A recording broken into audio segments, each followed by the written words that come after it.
এই এ প্লাস গুলারে নিয়ন্ত্রণ করার জন্য আল্লাহ বানাইছে। ওকে দিয়ে আল্লাহ কি করবে আপনি জানেনই না।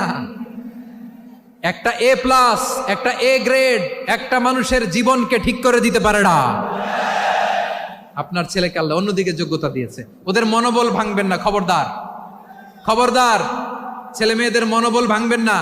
যাকে দিয়ে যেটা হবে তাকে দিয়ে সেটা করতে হবে, তার প্রতিভাকে সেভাবে কাজে লাগাতে হবে। তাহলে বাংলাদেশ আমাদের এই জনসংখ্যা জনসম্পদে রূপান্তরিত হবে।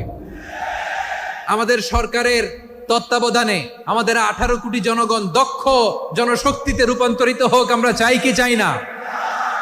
আমরা ভালো মানুষ, শ্রেষ্ঠ মানুষ হতে চাই কি চাই না?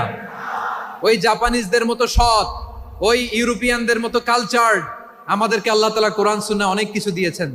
যেহেতু বর্তমানে আমরা দেখছি তারা সৎ, তাদের মধ্যে ভ্যালু আছে, সেগুলো আমাদের মধ্যে আনার